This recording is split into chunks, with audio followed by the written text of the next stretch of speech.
Welcome back to Classic Radio Drama Theater. In this episode, we present 4 distinct narratives from the golden age of radio, each exploring the unexpected turns life can take. We'll witness the hilarious lengths gone to for escape, confront the chilling fear of being wrongly accused, experience the vibrant energy of live broadcast comedy, and dive headfirst into escalating domestic chaos. 4 unique situations, 4 captivating stories, all in one episode. First, a story of desperate measures from the world of I Love Lucy, called Breaking the Lease. How far will a couple push the boundaries of neighborly conduct to get out of a contract? And what comedic consequences will their outrageous scheme unleash? And now, by transcription, let's join Lucille Ball and Desi Arnaz as Lucy and Ricky Ricardo in I Love Lucy.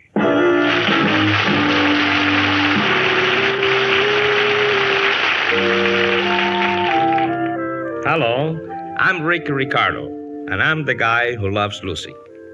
The whole thing started 10 years ago. I had just come to this country from Cuba, and I didn't know much about your customs. The first girl I had a date with was Lucy. It was a romantic night. And after all, I had a reputation to live up to as a Latin lover, so I kissed her goodnight.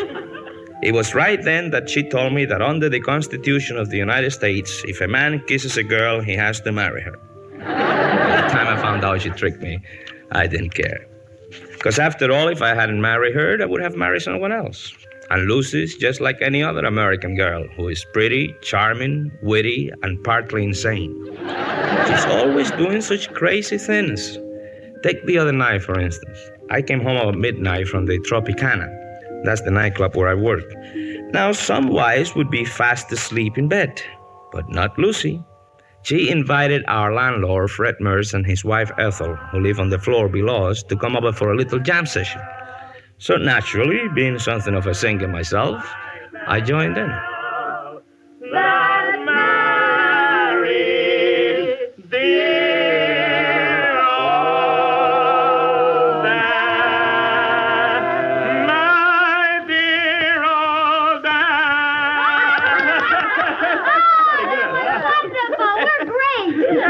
You even sounded good. Thank you. You know, a little more practice and we could do singing commercials for television. Gee, Ethel, you certainly play the piano wonderfully. Oh, thanks, Lucy. Hey, how about Sweet Sue? Yeah, that has a nice harmony, all right? Da-da-da-da-da-da. Wait a minute, Ethel. It's 2 o'clock in the morning. Well, what about it, honey? Yeah, 2 o'clock's the perfect time for Sweet Sue. Yeah, I mean, it's a little late. Won't the other tenants complain? About Complain about what, honey? About all the noise. Noise? We're not making noise. We're making music. Yeah, let him phone the landlord. I'm not home. I always forget that you're the landlord. Come on. Besides, what's wrong with good friends harmonizing a little? That's what the world needs more of. You're right. Oh, it's so wonderful to have landlords like you two. What a break for us to have tenants like you two. Well, okay, Sweet Sue. Yeah, let's go. Look at this place, Lucy. You've taken such good care of it, we could rent it tomorrow and not have to change a thing. Okay, Sweet Sue. Yeah. You know why, Ethel? It was in such wonderful condition when we moved in. Well, all right, guys. Now, Sweet Sue. Ta-da-ta-da-ta-ta. You're the nicest tenant I ever had. And you're certainly the nicest landlady I've ever had. Man, this is the most sickening conversation I've ever heard. You're so right. Oh, you two have no sentiment. I move that we dedicate the next number to our wonderful friendship. I subscribe to that friendship. Here we go. Da-da-da-da-da-da. Every star above knows the one I love. Sweet Sue, that's you. No one else exists. Never share my dreams. So without you here, I don't know what I do. In this heart of mine, you live on the ground. Sweet Sue, that's you. Nobody but you.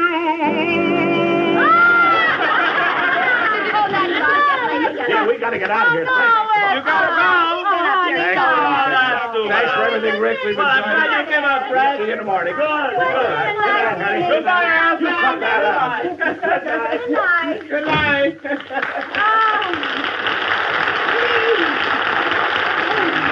Aren't they wonderful people? Yeah, they sure had a lot of fun, Oh, honey. I had such a good time tonight. I want to live in this apartment the rest of my life. Well, honey, I think that you and I and Fred and Ethel are fated to go through life together. Yep.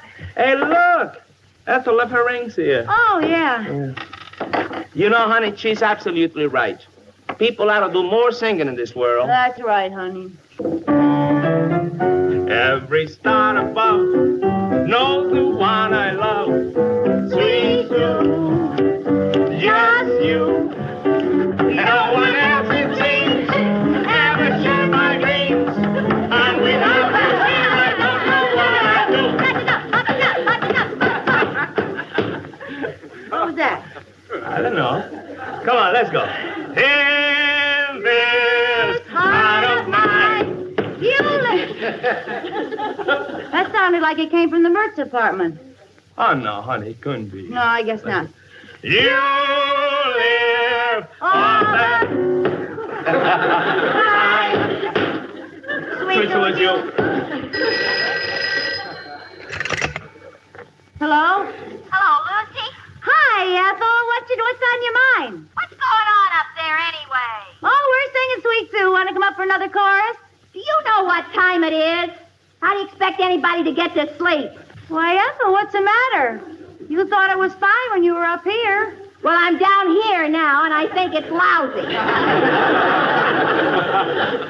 Well, really, Ethel, how can you change in such a short time? Good night, Lucy. Good night. What's the matter with Ethel? She must have walked downstairs too fast and got in the bends. What? Well, she's a little grumpy because we're making noise. Well, I thought she was Well, so did I. She'll be over it in the morning. Come on, honey, let's go All to bed. right.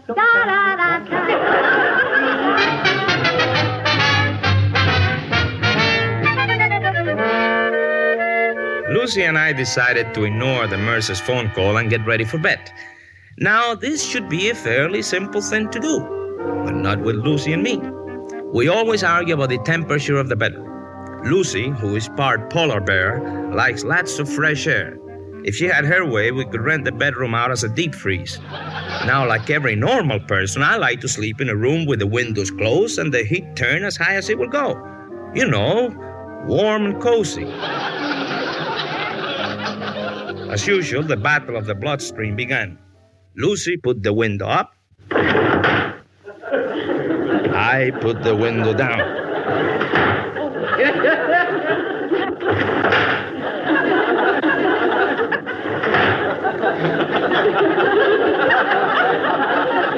Oh, no, you don't.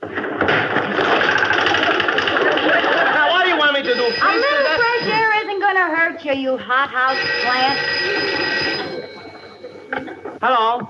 Will you cut out that racket up there? Fred? Yes, Fred. How do you expect people to get any sleep? Well, I was only closing the windows. What with, a sledgehammer? Now, listen, Fred. Listen, my foot. Now let's have it quiet up there. How do you like that? Let's have it quiet up there, he says. Some lousy landlords they are. Yeah. Nurse to the Mertz. Yeah. Well, good night, baby. Good night, honey.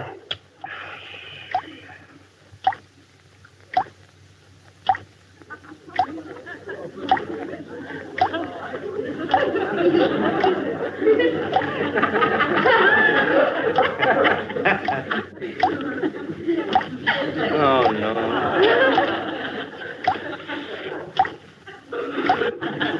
The shower is dripping. Yep, sure is. Somebody should get up and fix it. Yep. Somebody should. Well, this isn't getting us any place. We'll both get up and fix it. What? That's the only fair way. When I count to 3, we'll both jump out of bed. All right. You ready? Ready. Okay. 1, 2, 3. Apparently, we can't trust either of us.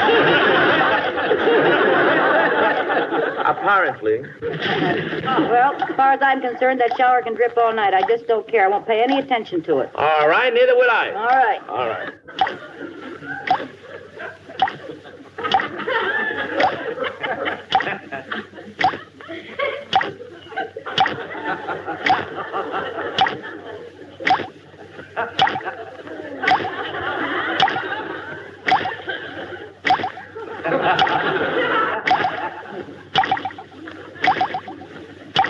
I can't stand it anymore! I can't stand it! I can't stand it!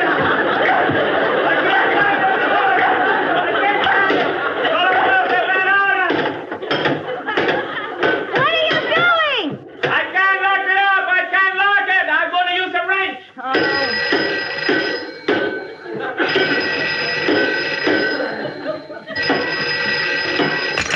Oh, What's going on up there now? Ricky's trying to fix some of your antique plumbing. That's what's going on. Oh, no. Let me talk to him. All right.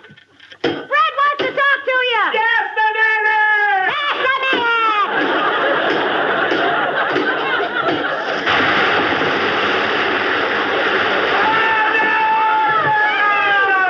Ricky, what happened?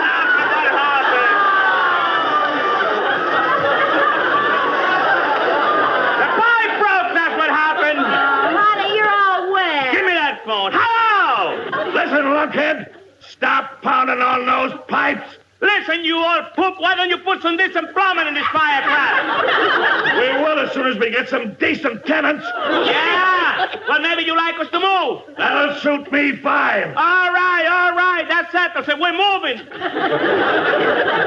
I wouldn't stay in this crummy apartment with those horrible Mertzes if you paid me.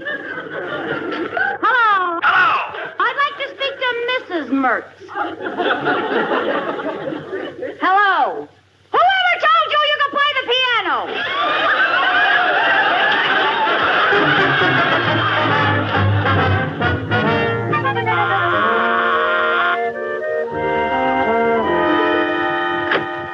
Good morning.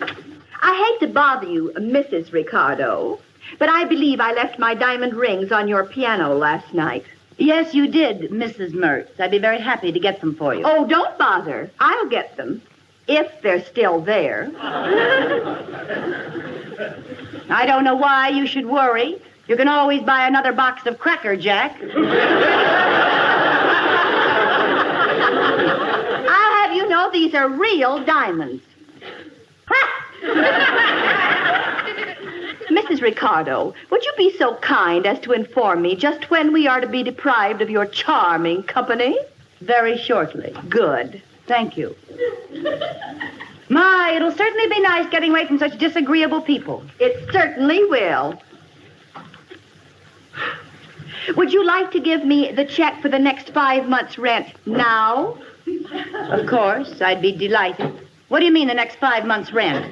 Well, if you're leaving, you have to pay off your lease. Our lease! Yes, don't you remember? You begged me on bended knee to give you a lease, so that no one else could have this fantastically inexpensive, lovely apartment.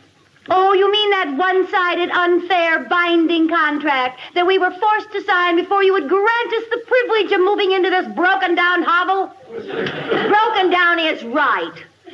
Look at this place. It'll take the next 5 months' rent to redecorate. Redecorate? Yes, after we fumigate. You can leave the check in my mailbox. Honey, I don't seem to be able to... Shut up! What's the matter with you? Oh, I'm sorry. Ethel was just up here and she made me so darn mad. What now? She says they're going to hold us to our lease. We have to give them 5 months' rent before we can leave. I guess we're stuck here. Well, now, that all depends. On what? On whether we can break the lease or not. Do you think we can? Could be. What's on your mind? We are going to become the two most unpleasant, disagreeable, nasty people in the whole world. But how? We'll force ourselves. Oh, boy. Let's see now. What can we think of that'll make them kick us out? Think nasty or we'll get it.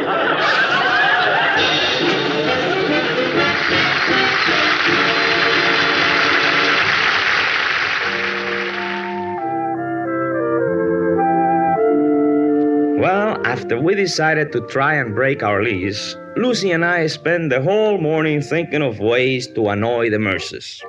I had to go to rehearsal at noon, so I left Lucy in charge of Operation Nasty. And I couldn't have left it in more capable hands. What a brain she has. If you ever need any good, clean, dirty work done, I've got just the kit. As you know, the Mercers live directly beneath us. And when I came home, I found Lucy stamping around the room in football shoes, throwing books on the floor, and generally making as much noise as she could. Hi, honey. Hi. How's my little list breaker doing? Just fine. How's things go rehearsal? Oh, pretty good, honey.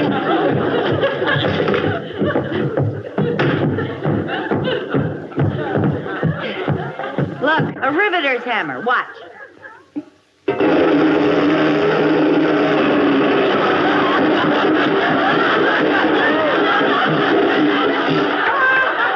Hey, that's very good. That's very good. I'm surprised they haven't moved out. I have quite a schedule. Yeah? Oh, it's time to make another call to Ethel. Well, let me look at this.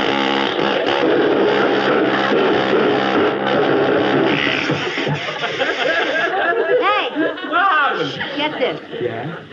Hello, this is the Ajax Salvage Company. We buy old glass. I understand you have some rings that you're interested in selling.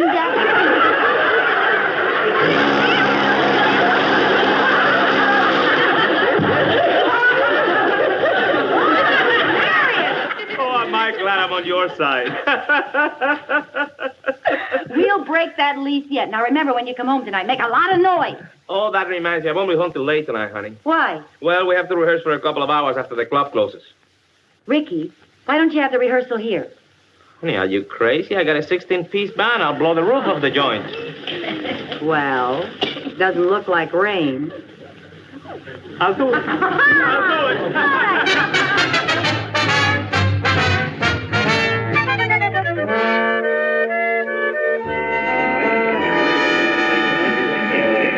Okay, fellas, remember, this is to break the lease, so make it loud. 1, 2.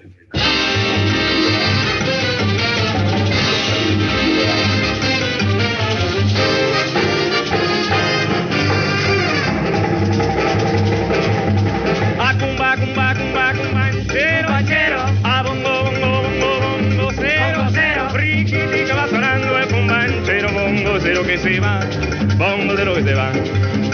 Acumba, cumba, cumba, cumbanchero, banchero. A bongo, bongo, bongo, bongo, cero, cero. Riquiti que va sonando el cumbanchero, bongo, cero que se va, bongo, cero que se va.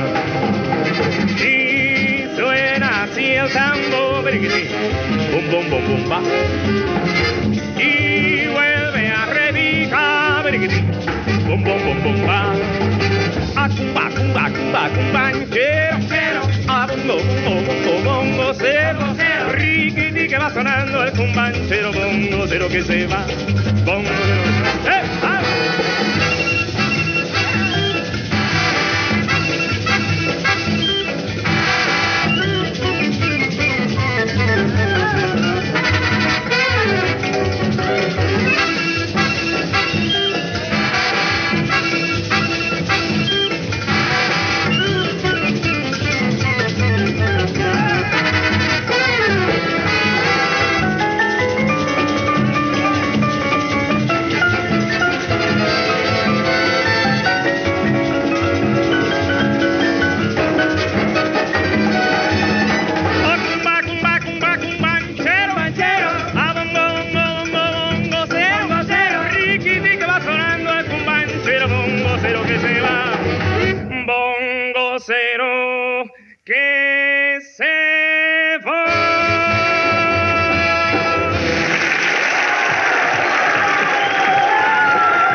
one. Allow one.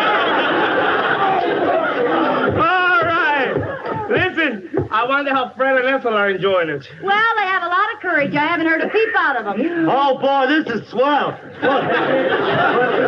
Honey, who are all these people? I don't know, but the more the noisier. Yeah. All right. We'll dedicate the next number to Fred and Ethel Merck. Right. All right. Fred and Ethel, Mike? Yes, our lovely landlord. They won't hear this. They're still down in the street. Down in the street? Yes, they have a big sign that says jam session tonight. Ricky Ricardo in person. And they're selling tickets. Oh, no! How do you like that? I'm going down there and give them a piece of my mind. Yeah. Oh, they're back in their apartment. It was too cold outside. Oh. They told us the last ticket. Oh, they're back in their apartment, are they? Well, we'll dedicate the next number to Fred and Ethel Mertz. An old Cuban folk dance called El Breako the Liso.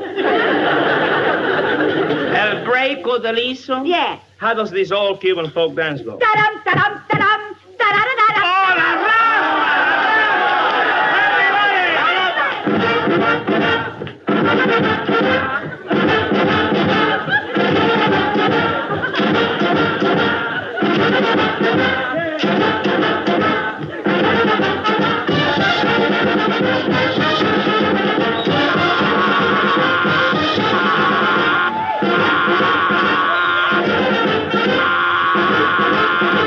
Hey, somebody's at the door!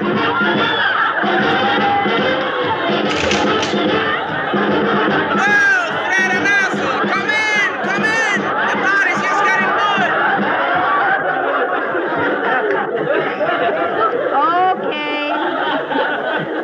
Okay, you win. Here's your lease.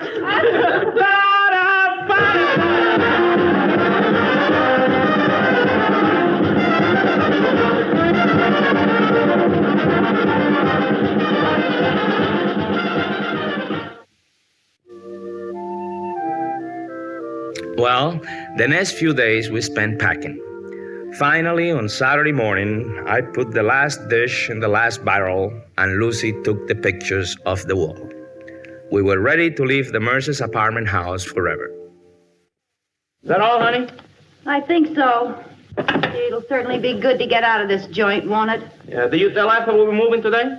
Well, I haven't seen her since she brought up the lease. I mailed her a note telling her to come up and get the keys today.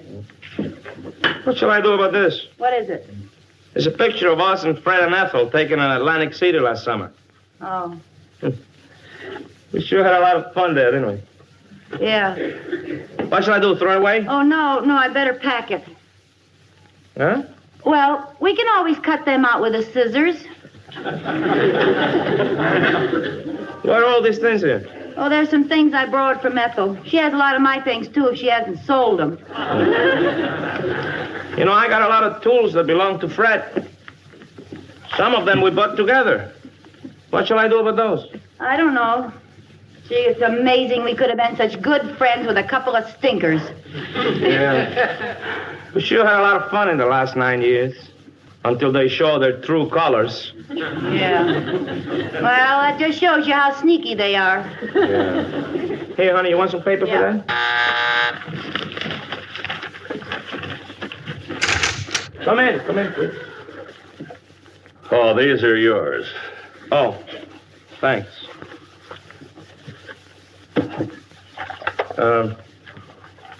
These are yours, I guess. Thanks. It's all right. Here's some things of yours that somehow got into my apartment. Thanks. There's some of your things that I managed to get hold of. It's all there. You can count it if you like. Oh, well, that won't be necessary, Mrs. Mertz. I trust you. You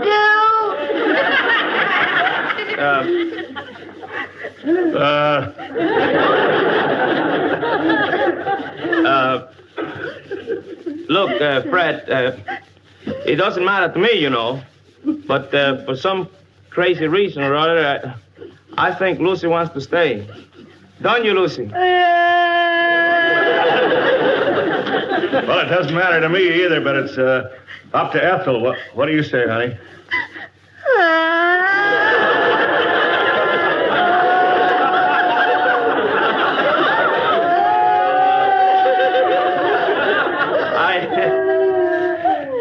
what the girl said. I guess we're staying, eh? Yeah. Only this time I want a long lease so that we don't ever get kicked out. Well, Fred? well, what do you know? I just happen to have a new lease already made out. Help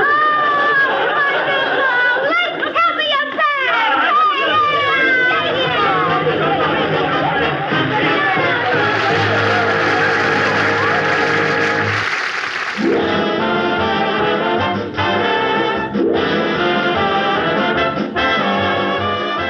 I Love Lucy, starring Lucille Ball and Desi Arnaz, featured Vivian Vance and William Frawley as Ethel and Fred Mertz. Tonight's program was written by Jess Oppenheimer, Madeline Pugh, and Bob Carroll Jr., and edited by Sterling Tracy. John Stevenson speaking. This is the CBS Radio Network.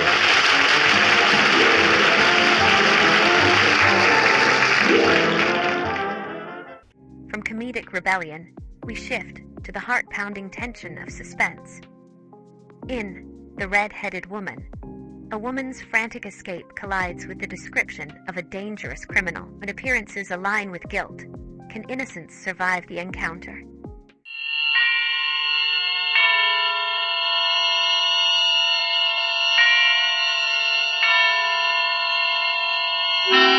Suspense.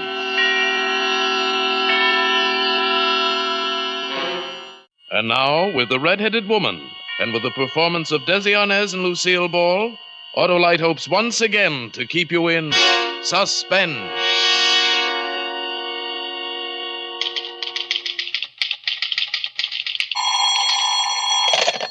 Jensen Corporation. Hello? Hello, Linda? Yes. Oh, hello, Frank. Well, look, darling, I thought I told you not to call I know. me. I shouldn't call you at the office. I'm sorry, Redhead, but I had to talk to you. You see, Well, darling, you sound so grim. Is there anything wrong? Oh, this is going to be tough, Linda, but you see, it's kind of hard to explain, but... Well, go on, dear. You can tell me anything. You know that. Oh, you're sure swell, Linda. That's why it's so hard to tell you. Frank, you haven't committed a murder or anything, have you? Oh, no, of course not. Well, what is it then? Linda, please, I tried to tell you last night. I know it's hard to justify, but...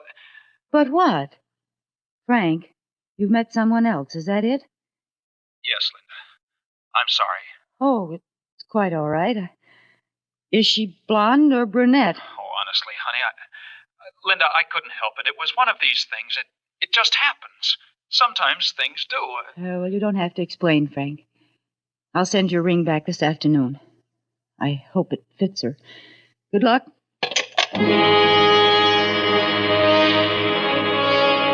Tears came, and then I tried to laugh it off. And then I felt myself getting good and mad. What a fool I'd been. For 2 years, my every thought, my every move had been patterned toward Frank's wishes and welfare. Other girls, the selfish type, were holding their men. It was, well, I made up my mind that the future would be different.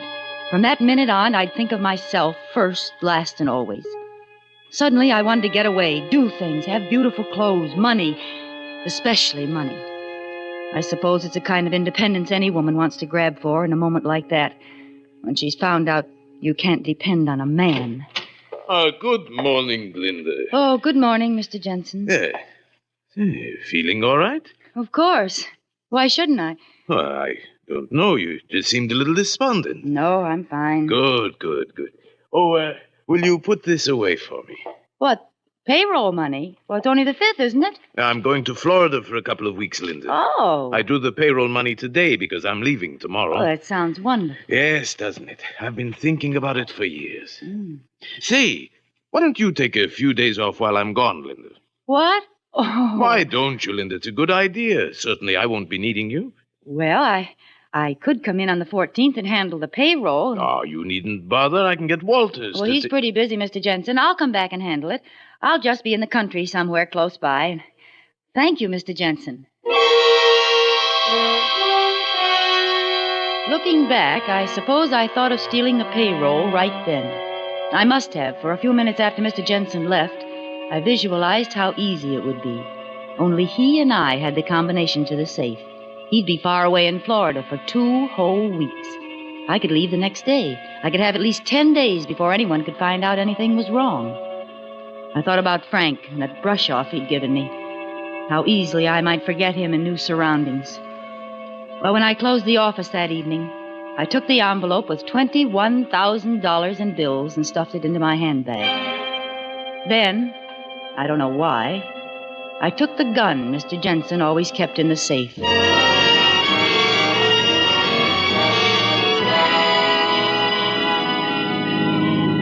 Next morning, I left Kansas City and began driving west. By the next afternoon, I was well into Texas on the inland route. I knew vaguely that I had to get across the border, but the actual fact that I was a criminal hadn't quite percolated yet. A few miles out of Big Spring, the weather changed, and dark gray clouds replaced the blue skies.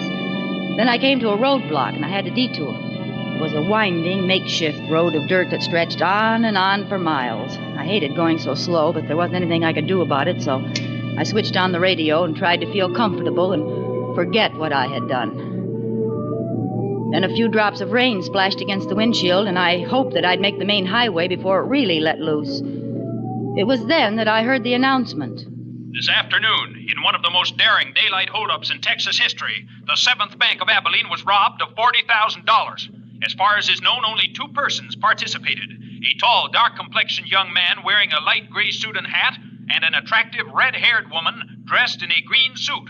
In effecting their successful getaway, one of them shot and critically wounded an elderly bank guard, a veteran of World War I. The couple left in a green panel truck and are believed headed in the general direction of El Paso. More news after our next music.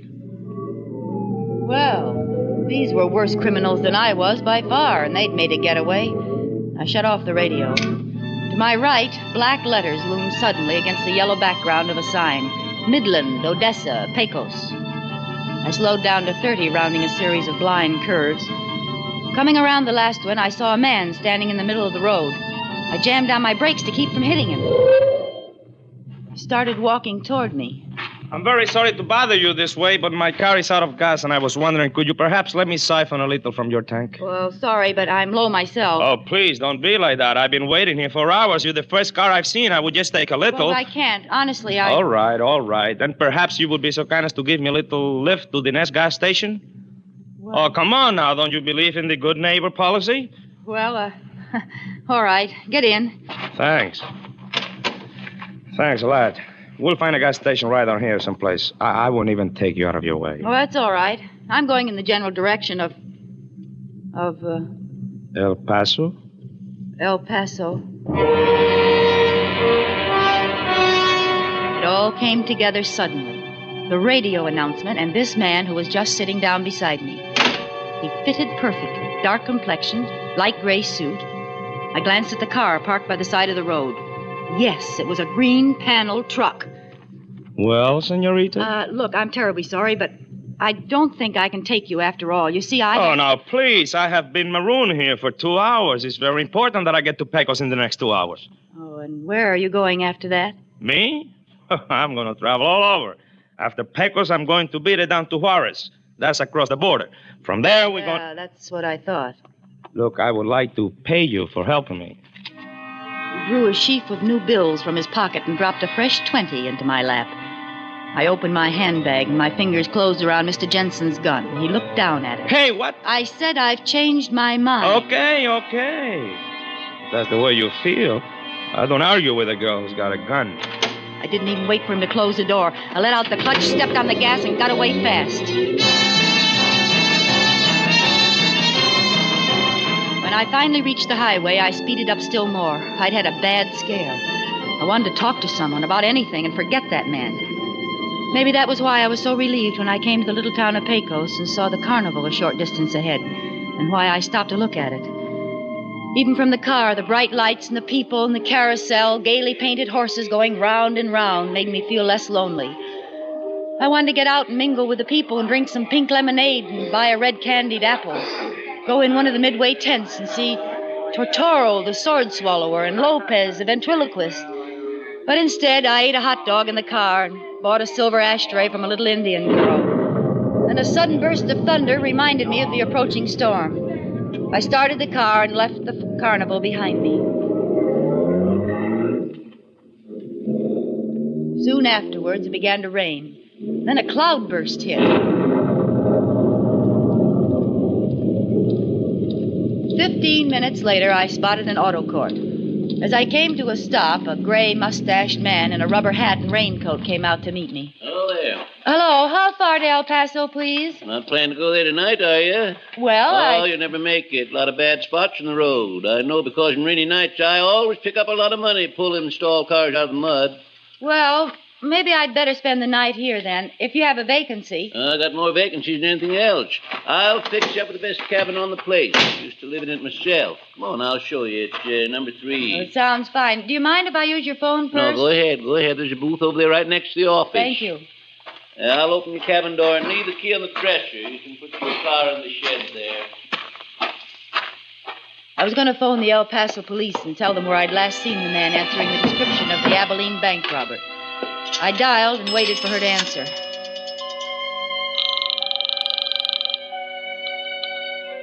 Operator? And then I remembered something. There should have been a woman, too. A woman with red hair, but the man had been alone. Operator? After all, there was more than one green truck in the world. More than one dark young man. Operator? And besides, I thought with a shock, I'm in no position to risk their maybe tracing the call and finding out my name and investigating me. I hung up the receiver. I went out and wheedled a cup of coffee and a donut out of my host. And then I went up to my cabin and went to bed.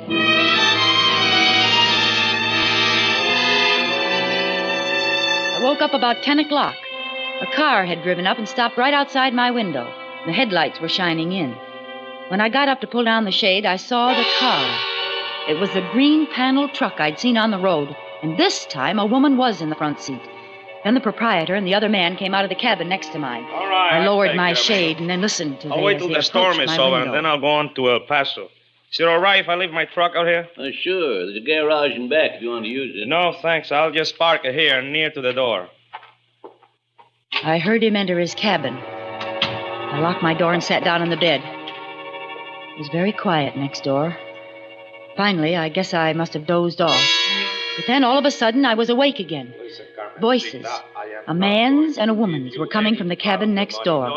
I got up, opened my window very quietly, and listened. Half of them on here. It's mine, Jose. I don't think you had better forget that. If you do, you will be sorry. Very sorry. You are wrong, Carmencita. It will not be me who is sorry. What do you mean? It shouldn't be difficult for you to figure that out. You mean? Oh, but that is so funny. You couldn't get along without me. No. Not even for 1 week. Not 1 week. I would not laugh if I were you, Carmen. Wait, Jose. Don't do it. You're just trying to be funny. No. You don't do it. Jose, no. Please don't. After that, everything was quiet. I was stunned, frozen. Then I heard his door open. I hurried to my window and carefully raised the shade a few inches. It was quite dark, and at first I could only hear his footsteps. And then I saw him. He snapped on a flashlight, looked around with it. He was carrying a roll of blankets, and he put it down carefully in the wet grass. Then he opened the rear door of the green panel truck. There was a long, oblong box on the floor. He stooped over and lifted what I'd thought was the roll of blankets, but I was wrong. From one end, a head was visible. A woman's head, with red hair. I must have thrown up my hands and hit the window shade. It clattered to the top. In the tense silence of the night, it sounded like a machine gun. The man outside spun around. Huh? He trained his flashlight on me. He took a long look. Then he turned around and dropped his gruesome bundle into the long box. I turned away. I couldn't look anymore. Finally, I heard him walk toward his cabin, go inside, and shut the door. Then I took a chance. I threw on my raincoat and shoes and hurried to the proprietor's office. I knocked on his door and called to him. There was no answer. So I wrote a quick note and slipped it under his door and hurried back to my cabin. I closed my door and was just fumbling with the key when the lights went on. No use to lock it now, senorita, and don't make a noise.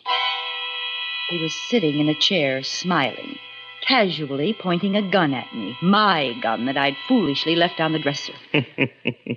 You were not so very smart, were you, sweetheart? This gun, it looks nice. I think you handle it good, too. I almost found out this afternoon on the road, didn't I? Now, look, I wasn't going to use it, honestly, but Well, you know, you read a lot in the papers about the trouble people get into picking up strangers, and Yes, sure. You're always careful. Stay out of trouble. Mind your own business. That is very good to remember, Well, senorita. That's all I was doing. Well, what do you want with me? It's just too bad you looked out on me just now. I wouldn't have known you were here.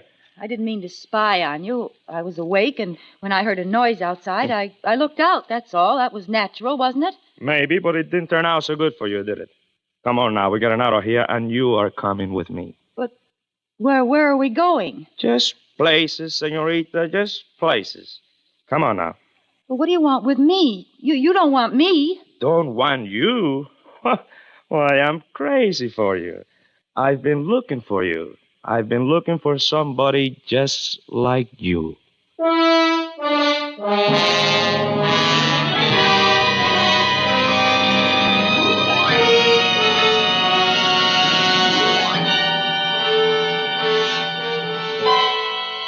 It was quite a moment. Jose motioned with a gun for me to pick up my suitcase. And right then the door opened and the proprietor came in. I got your note, miss. Well, what's all this? What's the gun for, mister? Oh, it belongs to the lady. She was just showing it to me. Oh, yeah? Well, yes. Yes, that's right. I'll take it back now. This man bothering you, miss? Is that why you left the note? No, I'd remembered my position again. I'd thought of the $21,000 in my handbag. I wanted this murderer locked up, but I didn't want to risk too much investigation. I wasn't bothering her. No, I just thought I heard someone at the window. And when I couldn't find you, I went next door, and this gentleman was kind enough to... Yeah. Guess I owe you an apology, mister. But then when I saw you with a gun... It's okay. Forget it. Forget it, amigo. Sure. Well, good night. All right, you stand over there. Well, I guess you must be crazy for me, eh? To lie for me like you did? No, I'm just fond of myself. Things have kind of changed, haven't they, Jose? Oh, you know my name, too. I know all about you. Really? Yes, I guess things have changed. All right, now. That was a good idea you had before about leaving here. Come on, pick up my suitcase. Yes, ma'am. Where are we going? Like you said, places, Jose. Just places. Now walk quietly. My car's right outside. Anything you say, senorita.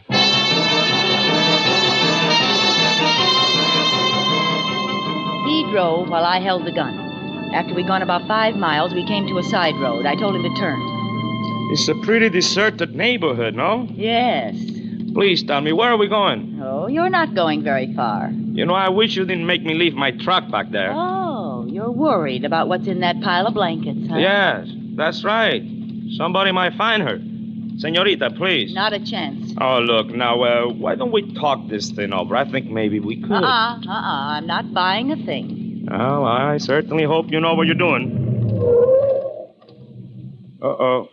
I'm sorry, but we're stuck in the mud. Oh, well, that's a very fancy trick, but it won't work. You don't believe me? No. Well, then get out and see for yourself. And have you drive off and leave me? Oh, no, thanks. Come on, start the car. But I'm telling you the truth. We're stuck in this ditch. You better start the car, mister. Okay.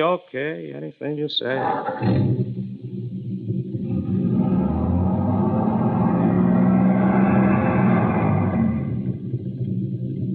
You see? Try it again. All right, but it'll only get us in deeper.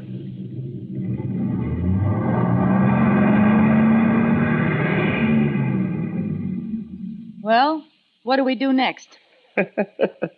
You're running the show. You tell me. Okay, I'll tell you. Get out of the car. What do I do now? Pick up some broken branches and put them under the wheels. Like I said, you are running the show. No, never mind. It's too dark. I can't see you. Get back in the car here. But you give up too easy. Why don't you think of using a flashlight? I don't have one. Well, maybe if you ask me real nice, I will let you use mine. Where is it? It's here. In my coat pocket. All right, senorita. Drop the gun. Quickly. It was over in a second. Before I knew it, he'd reached in his pocket and jumped behind me. I'd forgotten the most important thing of all. I hadn't searched him. I could feel the gun against my back. Now you're going to get into the car. Hurry. Yes, sir. Now you will drive for a while, no? But I thought we were stuck. That is exactly what I wanted you to think. Good, eh? Start the car.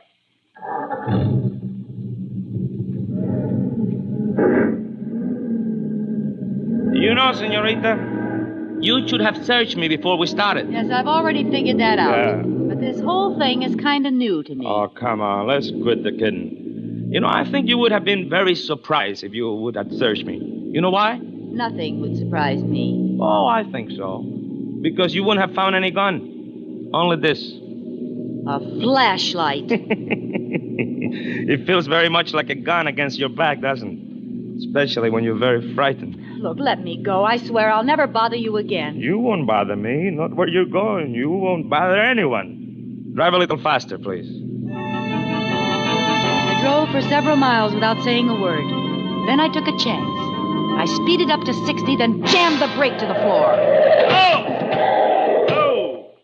Jose's head banged against the windshield. He dropped the gun. I grabbed it almost before it hit the floorboard.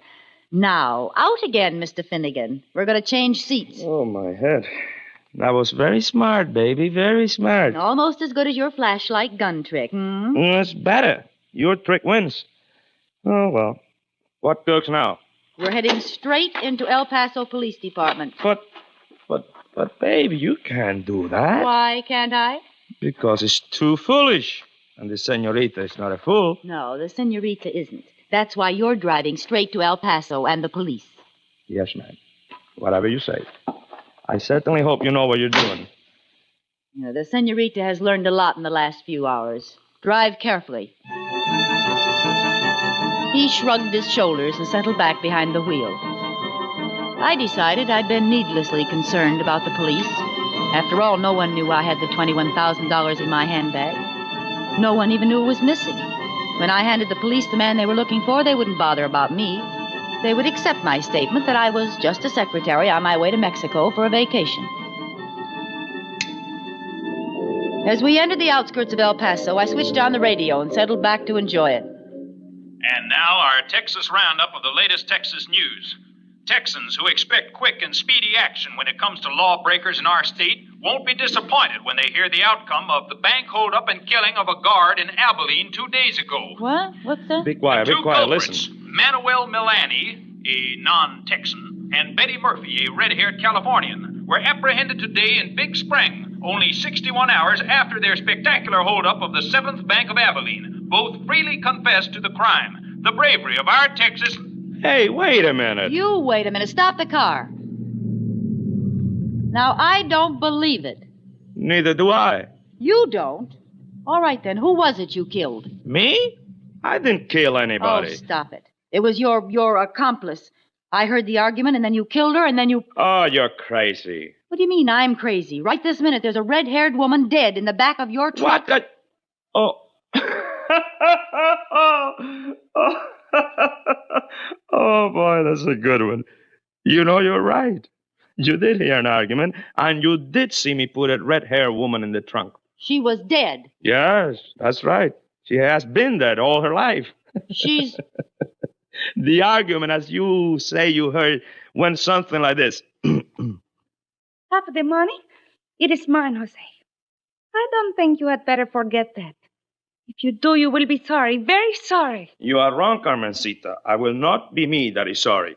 You couldn't get by without me. No, not even for 1 week. Not 1 week. For heaven's sake. A ventriloquist. What do you mean, a ventriloquist? I am the best. Jose Lopez, the great. Oh, what a relief. Yeah, your relief. What about me? I thought the whole time, here I am traveling with a criminal. Me? How could you think that I was a... Why not? You got the red hair, you're wearing the green suit, just like the description. Hey, listen, there's only one other thing that is confusing me. What's that? How come you carry such a big bankroll? All these thousands of dollars in your purse. Well, Yes? Well, you... Oh, what's the use? I might as well tell you the whole story.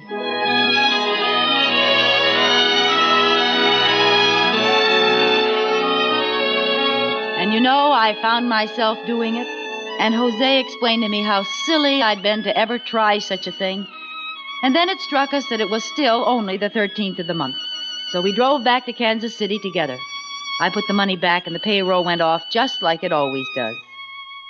And oh, that Jose. He's so cute and so wonderful. Hey, baby, come on. Hurry up with that dinner, will Yes, you? Jose, dear. Hey, what are we going to eat tonight, baby? And it better be something good, you know. A husband can testify against his wife.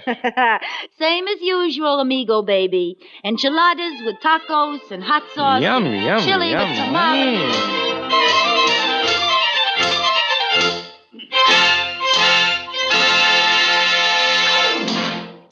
Suspense. Tonight's Suspense play was produced and edited by William Spear and directed by Norman MacDonald. Music for Suspense is composed by Lucien Morawek and conducted by Lud Gluskin. The Red-Headed Woman is an original play by Nancy J. Cleveland. Now, let's step into the bright lights and quick wit of the Bob Hope Show.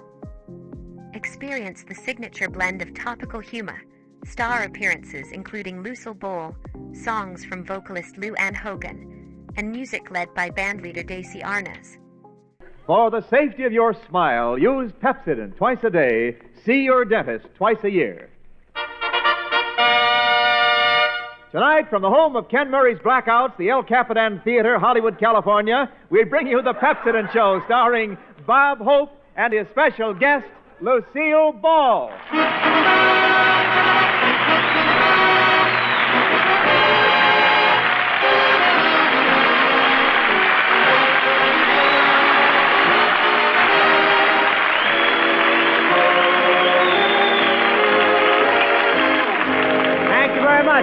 Thank you. How do you do, ladies and gentlemen? This is Bob back in Hollywood Hope, telling all congressmen, whether you're Republican or Democrat, brush on that Pepsodent with a steady beat, and your teeth will stay in even though you've lost your seat.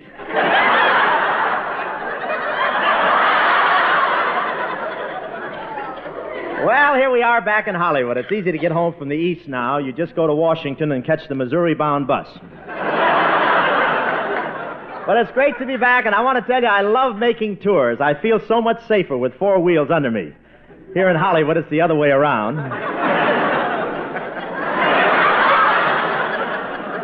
Pedestrians, It's really very noticeable that I was away for a while. I'm the only pedestrian around without any skid marks on him. I flew back to California. I wanted to get here before the Duke of Windsor bought it for a ranch.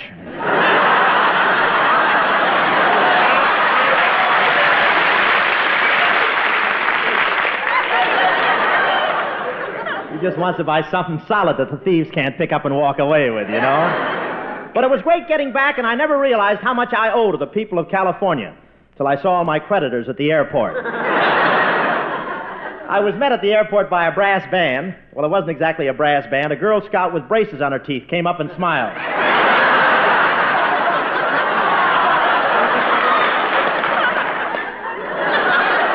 But we had a great trip. We played New York, Boston, Philadelphia, and Baltimore.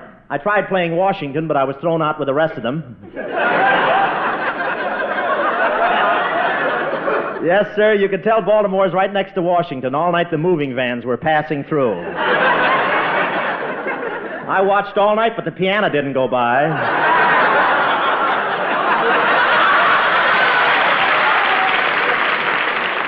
Of course, everyone was happy about the election, including the Democrats. They think it's wonderful to be able to blame things on the Republicans for a change. But the Republicans had their usual luck. On Tuesday, they won both the houses for the first time in 16 years, and then 3 days later, President Truman took the ceilings off.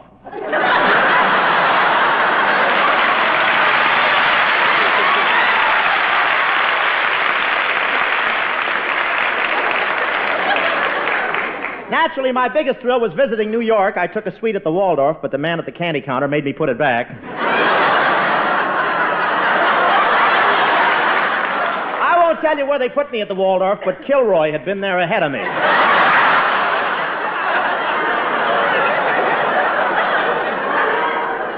He gets around, doesn't he?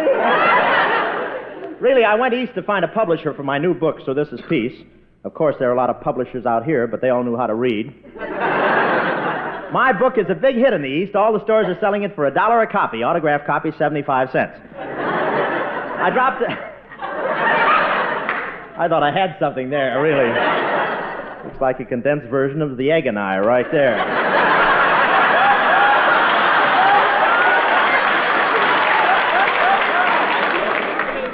I told that in the East and it went pretty good, you know. Of course, I was wearing a woman's hat at the time. But I dropped into one bookstore this afternoon and the manager said my book was really moving. He said every time he looked at it, it was edging over toward a copy of Forever Amber. But I want to tell you, it's really a thrill getting home again and stepping off the train into this glorious California sunshine.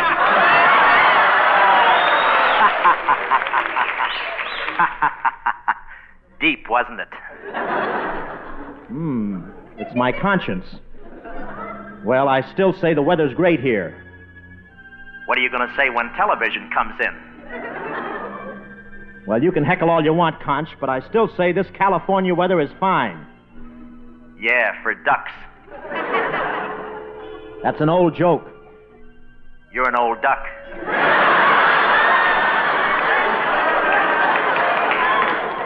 Well, don't knock the California weather. There was a nice big sun out this morning. Which way was it rowing?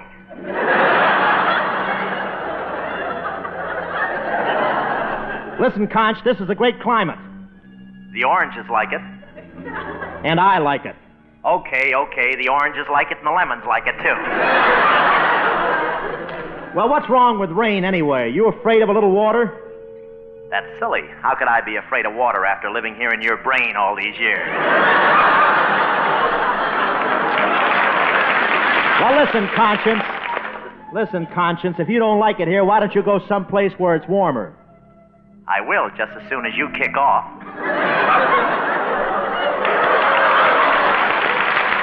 Well, you can knock this California climate all you want, Conch, but I've lived in California 9 years and I'm healthy and full of life. What do you think I owe it to? The Coast Guard.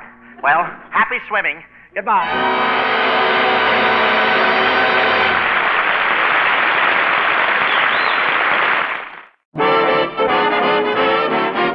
Dear Miriam, sweet Miriam, now she's using Irium, so her singing style has that winning smile. Who wouldn't love me? Who wouldn't care? I would. Me too. Let's dance. Let's do. So folks, just be like Miriam, use Irium.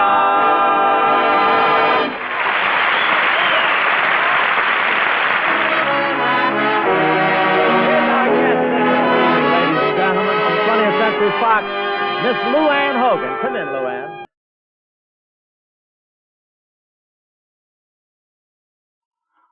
Autumn in New York, why does it seem so inviting?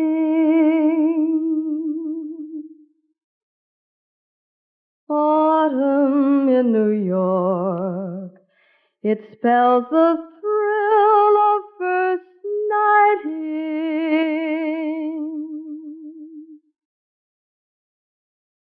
Glittering crowds and shimmering clouds in canyons of steel.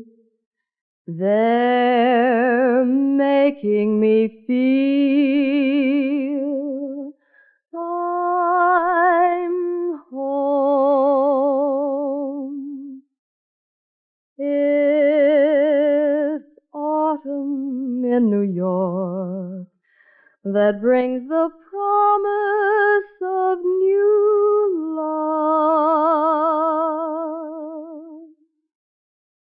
Autumn in New York is often mingled with pain.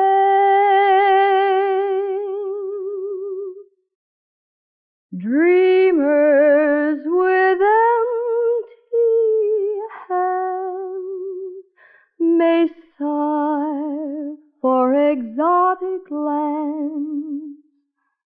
It's autumn in New York. It's good to live it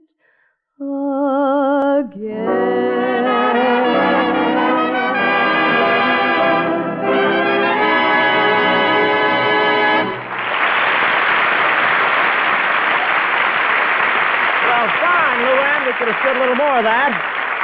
Thank you. Thank you very much. Sit right down there and read Earl Wilson's new book, Pike's Peak or Bust. It's very, very fine. Yes, it is. That's a direct plug, I promised it. But that was our Cinderella girl, Miss Lou Ann Hogan, singing Autumn in New York, otherwise known as the Hep version of the Indian love call, which differs from the war whoop, which goes... Miss Vera Vague, ladies and gentlemen.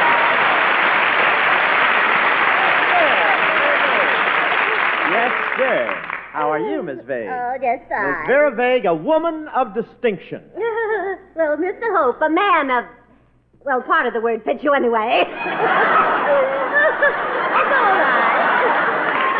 Don't be afraid. Come on. Tell me, Miss Vague, did you enjoy our Eastern tour? Oh, yes, I had a wonderful time, Mr. Hope. Traveling around with you was such a novelty. I never hitchhiked before. Well, you sure look like you need a lift, but wasn't the,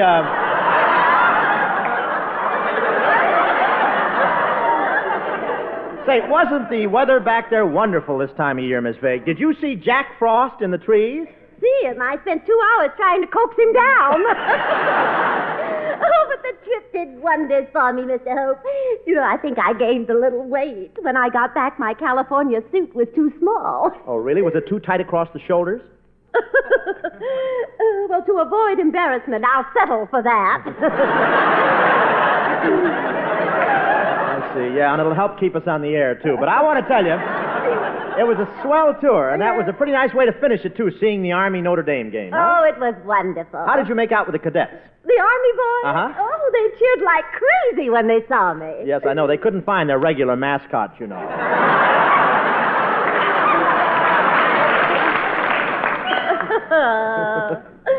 Oh, you dear boy. You know, that head of yours should be arrested for concealing a blunt instrument.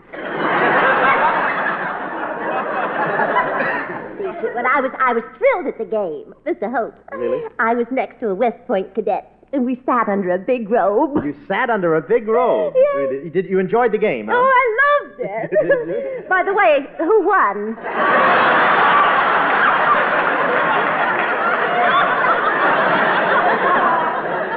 There was no score on the field, too. But I must say this, Mr. Hope.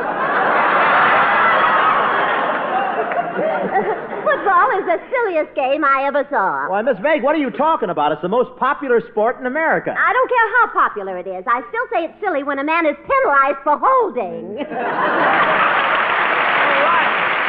a minute. I want to introduce a grand guest star here, ladies and gentlemen. Star of the current picture, Easy to Wed. Appearing here tonight through the courtesy of Heaven and MGM, Miss Lucille Ball, right here.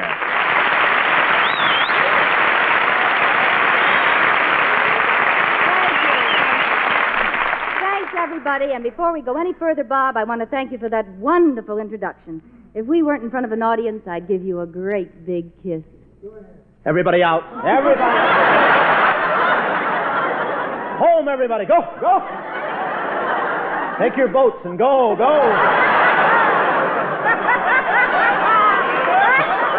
Happy waiting. Where are we? Oh, Abbott, where are we? Oh, yes. Tell me, Lucille, what's your latest picture? Easy to Wed. Yes, but what's the title of the picture? That's the title, Bob. It's called Easy to Wed. No kidding. Who plays the lead? Artie Shaw?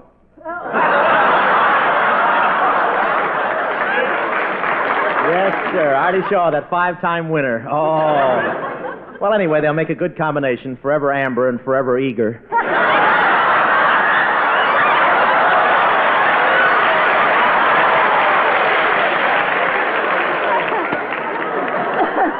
Bob. How about your picture? Bob, Van Johnson is in Easy to Wed. I think he's wonderful. Van Johnson. That's all you girls think of.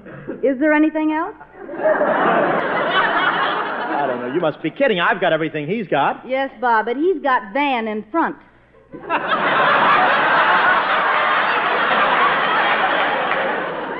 Well, to each his own. Say,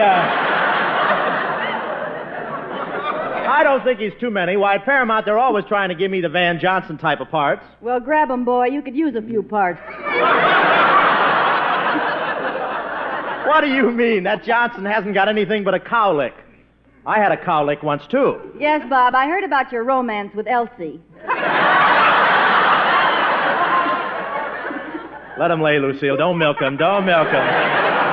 But I'd like to get different roles, Bob. I'm always a wisecracking, gum-chewing type. You're always a gum-chewing type. Yeah, last month the Beach Nut people voted me Miss Jawbreaker of 1946.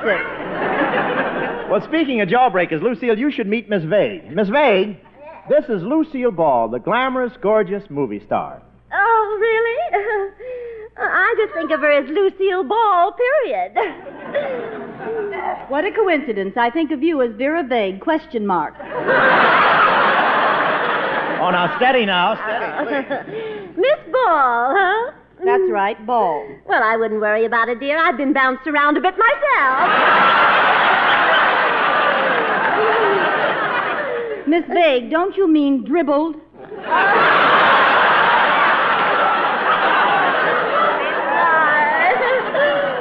Isn't she pretty, Mr. Hope? All that beautiful red hair. And it's on straight, too. Tell me, Miss Vague, when you get up in the morning, who puts you together? Girls, please, let's not pull hair. Hair? Huh. I could have hair like that, too, but who wants to sleep with their head in a glass of orange juice every night? But you do smell nice, darling, for your type. What is that perfume you're wearing? Oh, this is called Evening at Ciro's. How do you like it? Too bad you couldn't get a better table. Why, you female red skeleton, you! I'll blacken both your eyes! Oh, come now, girls. Let's kiss and make up. Oh, all right. I'm a good sport. All right.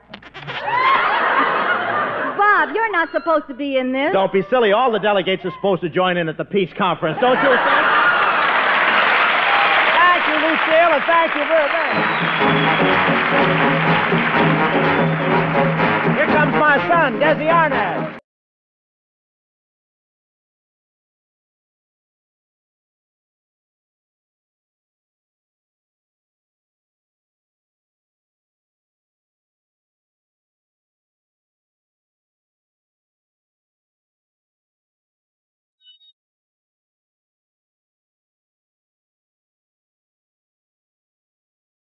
Guadalajara, Guadalajara.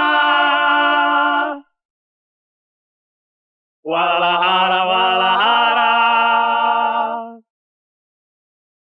Tienes el alma de provinciana, hueles a limpia rosa temprana. A verdejara fresca del río, son mil palomas tu caserío. Guadalajara, Guadalajara, hueles a pura tierra mojada.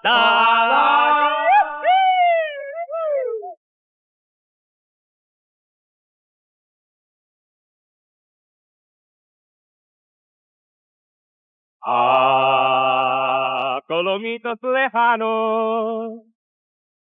Ay, ojitos de agua, hermano.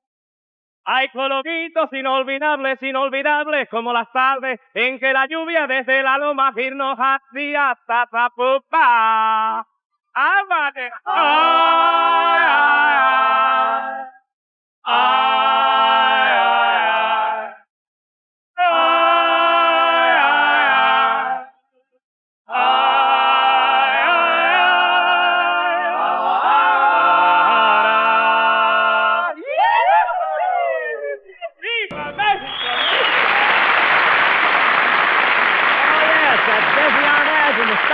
Thank you very much, Desi.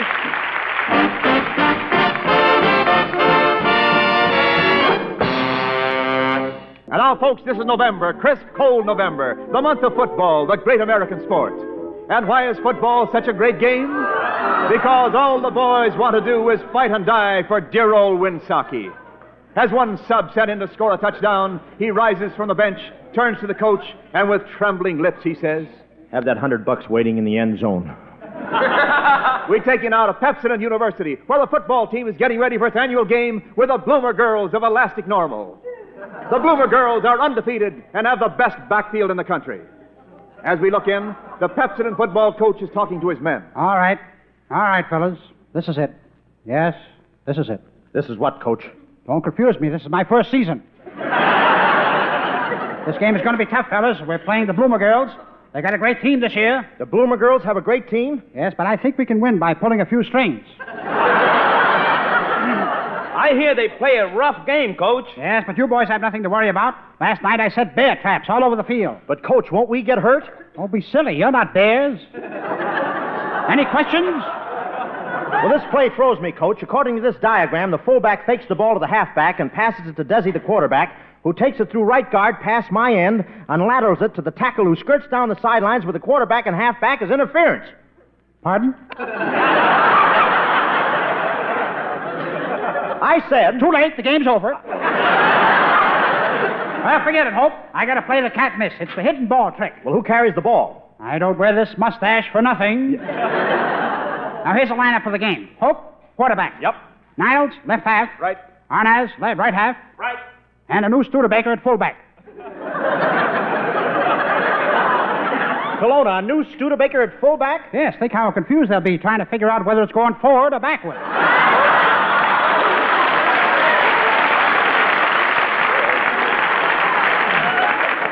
Hey, and remember, fellas, don't break training. No cigarettes. Yes, sir. No liquor. Yes, sir. No women. Yes, sir. And no chocolate fudge sundaes. Oh, gee, Coach! All right. You heard what I said. No drinking, no smoking, and no breathing. Well, that's ridiculous. Why can't we breathe? Want to get sick? Now, wait a minute. One last word, men. Don't break training, and don't go in Joe's saloon tonight. If you want to see me about anything, it can wait till morning. And when you leave here, Hope, don't talk to those two girls outside. They're members of the other team. Okay, Coach. See you at the stadium.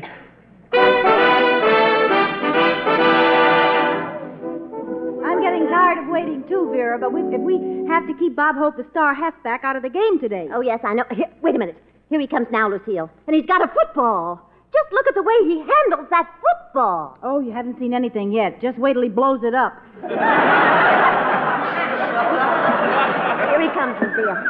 Yoo-hoo! Hey, big boy, what's your hurry? Nope, nothing doing. I know you're spies for the other team. Nope. Wait a minute, Lucille. I'll raise my skirt a little. Yoo-hoo! Look! Gee, they even stole one of our goalposts. Say, you're cute. How about me and you getting together for a little smooching, huh? Oh, no, I ain't much good at them card games. Well, how about stepping into a drugstore with us for a Coca-Cola? Well... Is that one at a time, or is it just... Well, I'll have a Coca-Cola, but I'm in training. You'll have to take the fizz out. All right, come on. Here, let's go into this drugstore right here. Okay.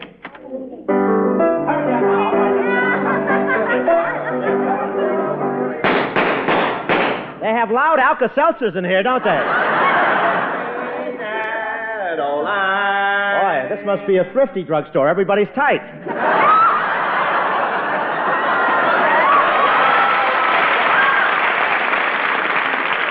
Now, come on, Robert. Sit on this stool at the bar. The soda fountain. Huh? Now, how about a nice, tall marshmallow float? No, thanks. I'm driving. What'll it be? Bartender, give us 3 ZOMBIES and put a knockout drop in one of them. 3 tall ones, one for a Democrat.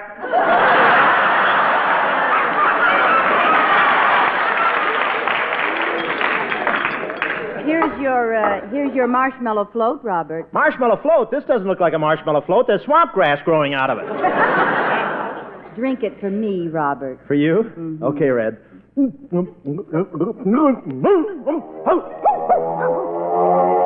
Calling control tower, calling control tower.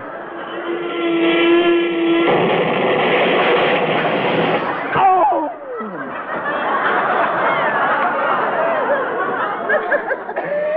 The poor boy must be allergic to marshmallow.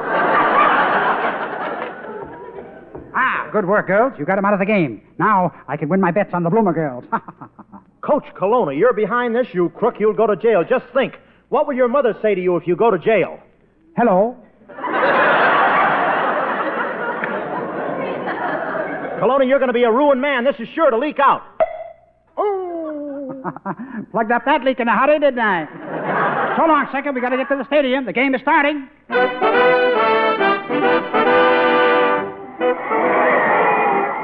What a game, folks. There's just 2 minutes left to play, and the score now stands Bloomer Girls 90, Pepsodent U nothing. Azusa Wildcat 7. There are 3 teams on the field due to a heavy rainstorm in Cucamonga. Now, Vera Vega has the ball. She's running it back. She's on the 30, the 20, the 10, the 5. And now a message from the sponsor. Men, are you wearing the new Adams hat? You are? Well, get it back. Adam is tired of going bareheaded. And now, Vega's over for a touchdown. The game looks bad for Pepsodent U, ladies and gentlemen. The team sorely misses their star player, Hope. Wait a minute, folks. Wait a minute. Here comes halfback Hope running out of the field. The crowd sees him. Just listen to those screams. He forgot his pants. And now, we'll take you down to the field. I'm going in, Kelowna. You can't stop me. I'll win this game single-handed. You'll have to. I just broke your left arm. Hope is carrying the ball, and it's a touchdown. There he goes again for another. And another. Crazy Legs Hope is running wild, scoring touchdown after touchdown. And the game is over with Hope's team winning and the Bloomer Girls defeated. Ha-ha, we win. I told you I knew a few tricks. You dirty rat, take that. Why did you shoot him, Kelowna? He didn't play fair. He was wearing bloomers, too.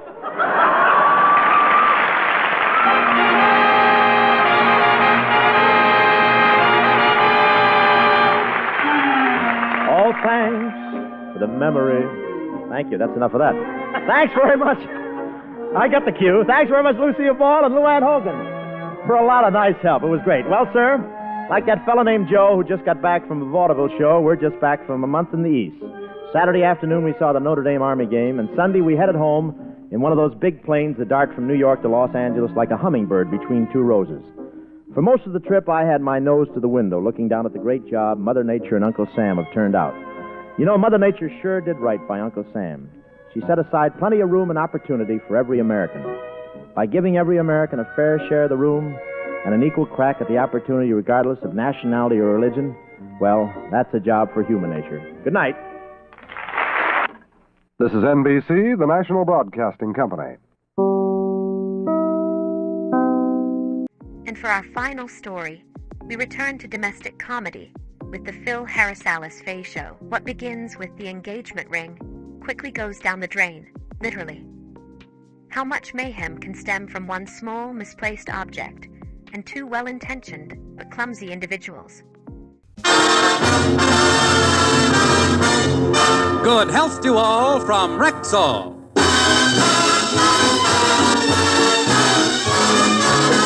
And now your Rexall family druggist brings you the Phil Harris-Alice Faye Show. Written by Ray Singer and Dick Chevrolet, with Elliot Lewis, Walter Tetley, Robert North, Janine Roos, Ann Whitfield, Walter Scharf in his music, and starring Alice Faye and Phil Harris.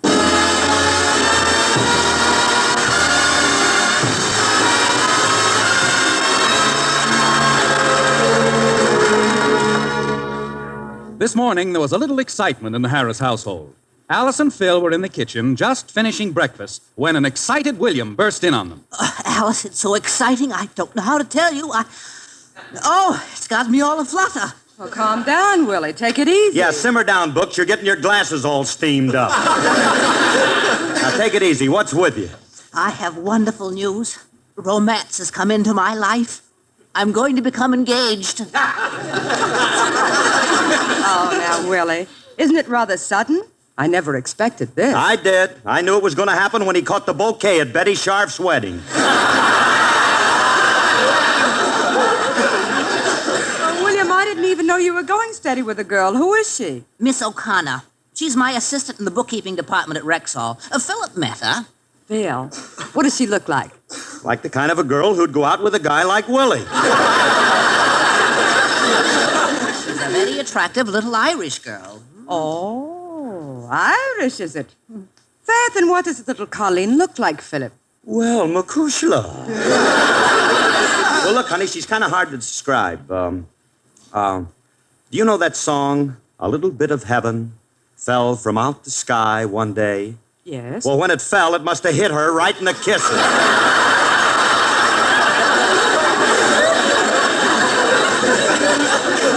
William, you've only known this girl a few weeks. Surely you're not serious about being engaged. Oh, but I am. I even bought the engagement ring. Here it is. Isn't it a beautiful ring? Yeah, and look, there's a place for a stone, too. Look, it has a stone. It may be small, but it's a beauty. Alice, don't you think this is a beautiful diamond? Well, what do you think of the diamond? Give me a chance. I haven't found it yet. Do you think it's awfully small, Willie? Well, I could have gotten a larger one, but I don't believe in a vulgar display of jewelry. Oh, in other words, you don't believe in being ostentatious. What was that last word? Ostentatious, capital A-U-S-T-I-N, and you take it from there. The word is ostentatious, and I doubt if you even know what it means. Know what it means? Are you kidding, Clyde? Ostentatious. It's a French word meaning why spend a lot of cabbage for a ring when you can get the same thing for a nickel out of an iron claw machine?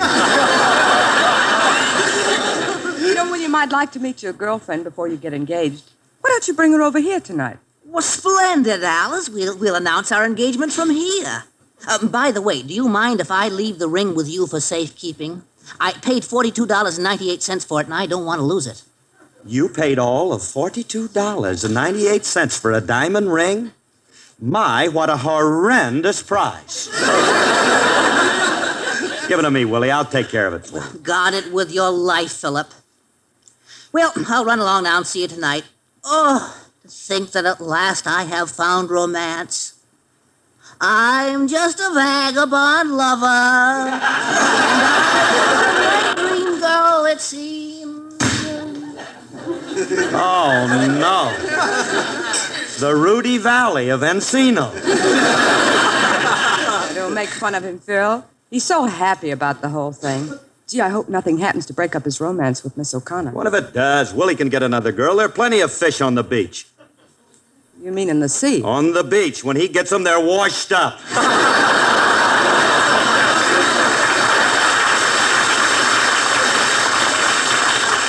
Now, look, honey, I don't mind him. We just saw Uncle William and he was singing. What's the matter with him? Yeah, what's cooking with old vagabond lover? He looks sick. If you had a voice like his, you'd look sick, too. Now, Phil, please. Girls, your Uncle William is in love.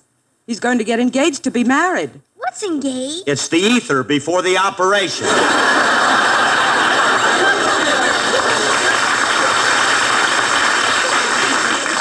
That's a nice romantic explanation. Now, look, children, an engagement is when a man asks a woman to marry him. Just like when your daddy asked me to become his wife. Oh, I'll never forget his proposal. Mommy, how did Daddy proposal to you? Oh. Well, honey, he was very romantic. He got down on his knees and said, "Blondie, this is your big chance." Can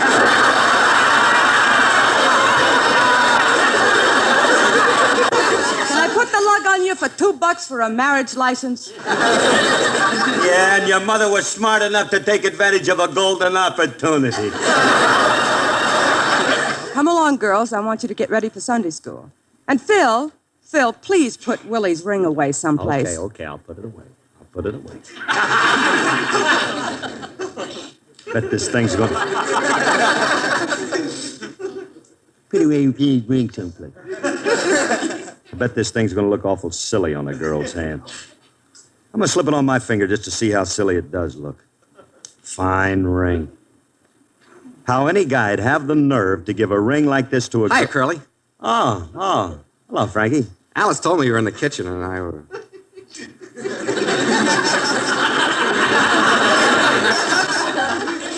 What you got on your finger? An engagement ring?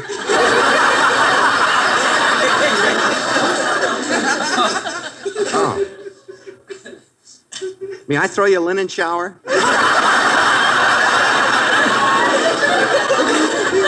All right, Remley, cut it. I ain't no mood for comedy. Cut it out.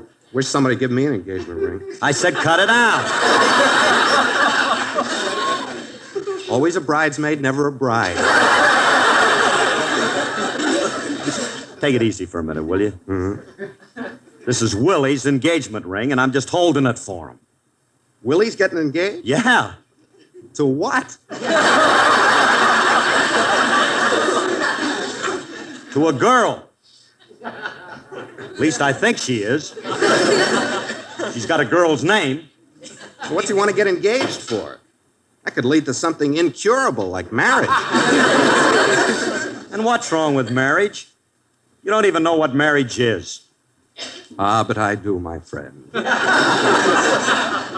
Marriage is like a boat with red sails. Now, what does that mean? How should I know? What am I, a philosopher or something? That's the trouble with single guys like you. You laugh at marriage. Laugh. Wouldn't do you no harm to find a nice girl and settle down. Why should I?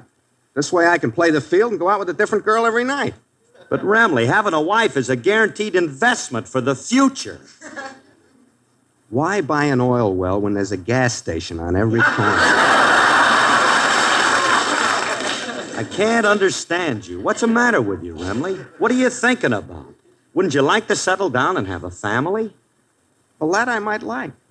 I knew you were a softy. Just think, Frankie. Just think.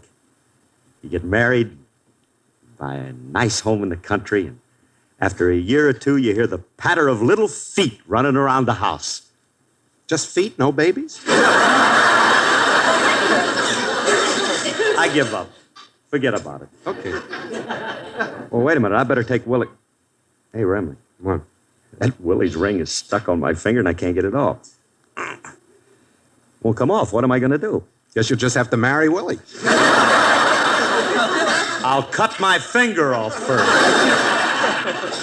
Hey, I know. What? I'll get it. I'll go over to the sink and rub a little soap on it, and it'll slip right off. You want me to help you, Curly? I'll pull the ring off. Oh, no, you don't. Stop right there. Every time you help me do something, I wind up behind the 8 ball. You'd probably drop it down the drain. I'll take it off myself. All right.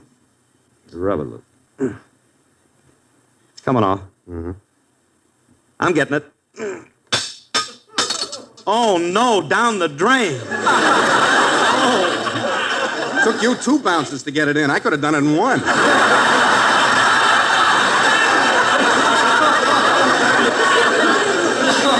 Frankie, will you be serious a minute? I got to get that ring out of that pipe. Willie's supposed to give it to his girl tonight. Unless that dame's a plumber, she ain't going to get engaged. You ought to be ashamed of yourself, Curly. Dropping that poor girl's ring down the drain and she hasn't even seen it yet. Hey, I better call her and tell her to hurry over at the corner of 5th and Main. What for? So she can lift the manhole cover and get a glimpse of it as the ring floats by. What a romantic way to get engaged. Oh, Curly, it can't float away. It's probably stuck in the trap at the bottom of the sink. That's right, that little thing. Little curve. Sure, all we got to do is take the trap off. That's it. Hey, let's go get my wrench.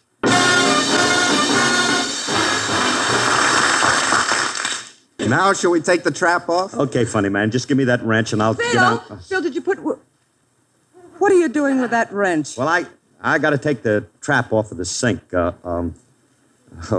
Willie's ring is down the drain. Oh, no. How did it get down there? I couldn't say. I could. Curly dropped it down. Francis Waldo. You have snitched again. Well, honey, we can... Phil, how do you do these things? Now, look, we've got to get that ring out of the drain before William comes over with his girl. I'll call a plumber. We don't need no plumber. All Frankie and me has to do is just remove that little trap. Now, wait a minute. You fellas know what you're doing? Alicia. Please. To get the trap off, all we have to do is bend this elbow. Yes, but do you know how?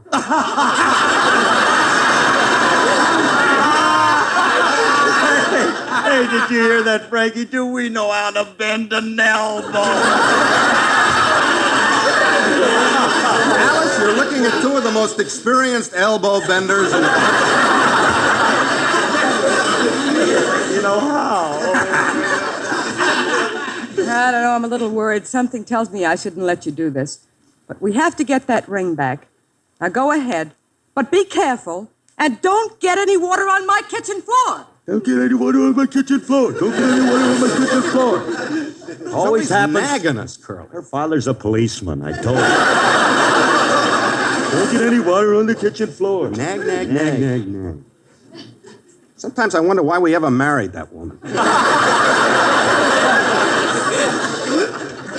We know what we're doing. Every minute.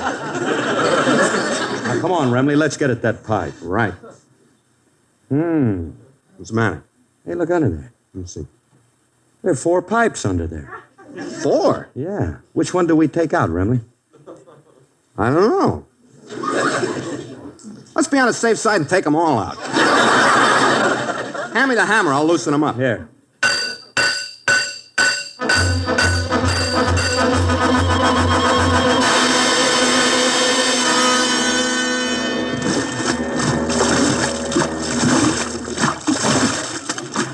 Oh, Remley, why do I always listen to you? When will I ever learn?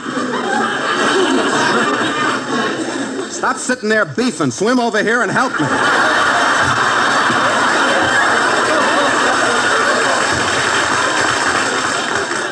You can help yourself. I ain't getting off of this refrigerator. Look at that water. It's up to your waist. So we got the kitchen a little damp. We got the ring out of the pipe, didn't we? Yeah. When the water rushed out, we heard it fall on the floor, but we haven't found it yet. Been looking for it for an hour. Be patient. Oh, patient, he said. You keep looking, you'll find it. Go ahead, dive in again.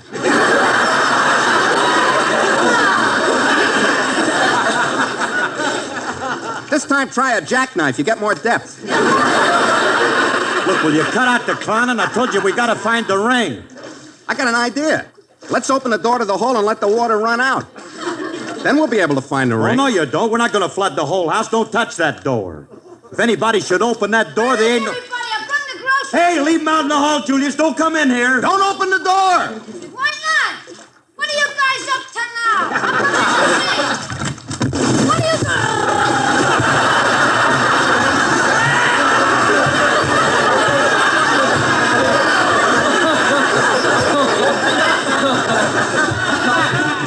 Hey, Curly, look at him go down the hall.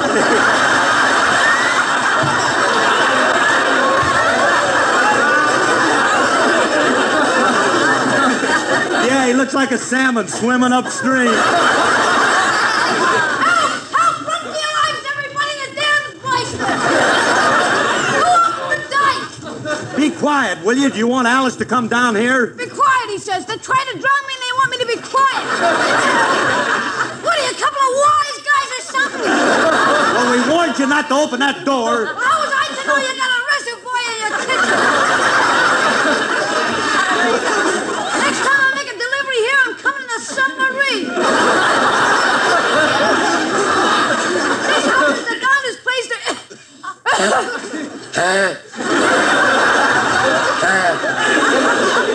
Stop making all that racket, will you?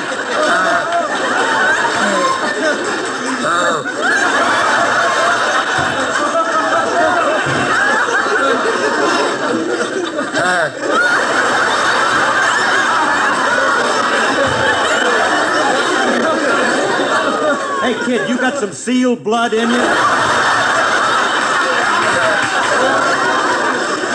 can't help it. I swallowed something. Do something.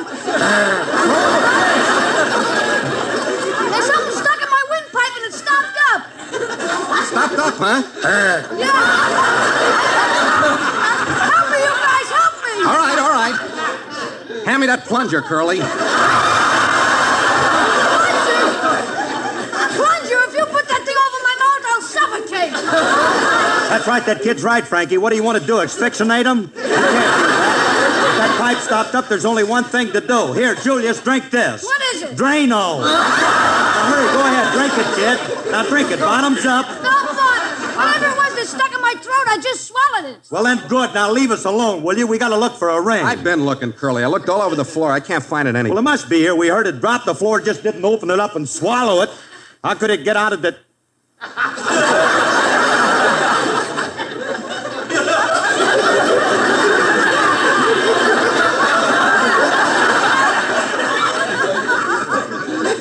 Swallow.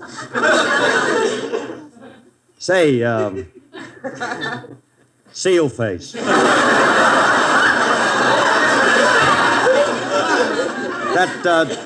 That thing you swallowed, Julius, what did it feel like? Kind of round and hard. Oh, no! Oh, no, he swallowed the ring. How are we going to get it, Frankie? There's only one way we can get it out. You mean? Prepare for surgery, Dr. Harris. Hey, that sounds like fun. Lie down, Julius. Get your mitts off of me! Don't touch me, Julius. You'll make me unsterile. Now, take it easy, kid. This ain't gonna hurt. Of course not, my lad. Just relax. Remember, you're in the capable hands of Dr. Harris, your friendly credit stomach surgeon. You don't have a thing to worry about, Julius. Shall we proceed? Would you like to make the incision, Dr. Harris? No, thank you. You may do the carving. Very well. Little white meat, please. Not too much cranberry sauce. You'd think it was a turkey they wanted a raffle. Now look, fellas, let's stop the comedy. A joke is a joke, but this type of humor don't appeal to me. We ain't joking. You swallowed Willie's engagement ring, and we gotta get it. Yeah, because he's supposed to give it to his girl tonight. If we don't get it out of you, it's gonna break up their romance. Now, you're not gonna be an old meanie and refuse to let us operate on you, are you? Oh, perish the thought. Never let it be said that my stomach stood in the way of true love. Good boy, Julius. Then you let us do it? You let us operate on you? Go plug up the hole in your head. I'm getting out of here before I... Oh, Phil, what have you and Frankie done now? The hole is soaked. Alice told me what you did with my ring. Where is it, Philip? Well, you see, Julius had the ring and... Philip, stop stalling. Miss O'Connor's promised to marry me as soon as I give her the ring. But, Willie, it's going to take a little time, and I won't wait. I can't get married without that ring, and I want to get married now. Right now? Now. Well, in that case, Willie, there's only one thing to do. Give me your hand. Give me your hand. Philip, why are you placing my hand on Julius's stomach? Quiet. Dearly beloved, we are gathered here to join these two in matrimony. Philip, stop that. I now pronounce you man and abdomen. Congratulations. Phil. Now, look, Phil, you're acting like a madman. What's going on here? Oh, honey, Julius swallowed the ring. He swallowed my ring? Julius, you come with me. We're going to see a doctor. Okay, goodbye, everybody. So long, kid. Hey, kid. You make a nice-looking couple. Yeah. Just think, part of me is now Mrs. William Emerson Faye. Ooh, what a nauseating thought.